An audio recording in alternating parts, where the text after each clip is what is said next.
When I first moved over to Trenton, I found that I'd heard that there was a war hero there. And I'd heard many of my father's and uncle's stories about World War II, and so I ran into him downtown one day and asked him if he'd tell his story, and he said, "No, thank you." And so sometime later, months later, I was out working south at Trenton on a farm for the day, just day labor, $1 an hour. I worked 9 hours that day, got $9, and thought I had a bucket of money. And he happened to be there. Wasn't his farm, but he was there, and saw that I put in a good day's labor. We had small talk throughout the day. At the end of the day, he said, "You want that story?" And I said, "Yeah, I would like it if you don't mind." And he said, "Okay." He said in World War II he got drafted. He didn't want to go. And he said Europe had already been invaded by the time he got over there. And he said we just punched through the hedgerows. And so they was going through France pretty quickly by that time. But he said they came up, he had a couple of firefights, nighttime firefights with the Germans, but he said they really didn't see much other than shooting at flashes of light. He said then they came up on a good-sized village, and so they took the new man, that would be him, put him out front for the point. Basically sniper a target, you know, and because they didn't want their buddies to get killed. Well, he said he took his rifle, put the bayonet on the end of it, a knife on the end of it, and he was running down, zigzagging, trying to give the snipers a little bit of hard time hitting him.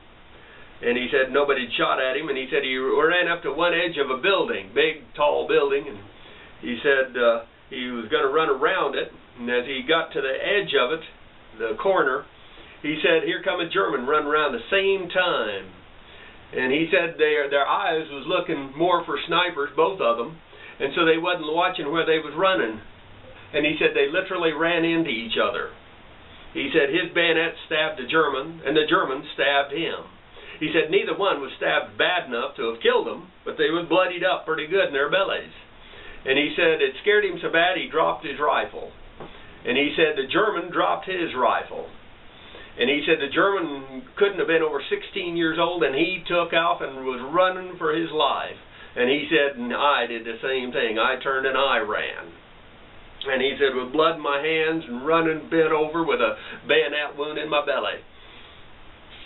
He said he ran out of that town as fast as he could. And he said there was most of 130 American soldiers that was moving in behind him. And he said they saw me run and figured that kid might have a reason for it. And so they backed out for the day. Well, they sent in a couple of spotters, and darned if they didn't see or find out that there was about a half a dozen machine guns, German machine guns that was crisscrossed, that would have cut them to pieces or killed a good share of them if they'd have moved in there much closer. So they made him a hero. And he said, I was anything but a hero that day. And they gave me that medal. Not counting the Purple Heart. Anyway, that was his story. And so we quite often think that a hero is something almost God-made, you know, a Superman. And quite often it's just scared kids in combat, which is about as insane a thing as a man can get himself stuck into. And not until we put the elected officials that send us to those wars, not until we put them in prison or something else and say, you got to stay in here. You run the government, but you'll run the government from prison until that war's over because you're sending them there. You got to make the government pay somehow, some way, because until we make them pay, as long as it's painless for them to send us to war, war will never end. War will never end.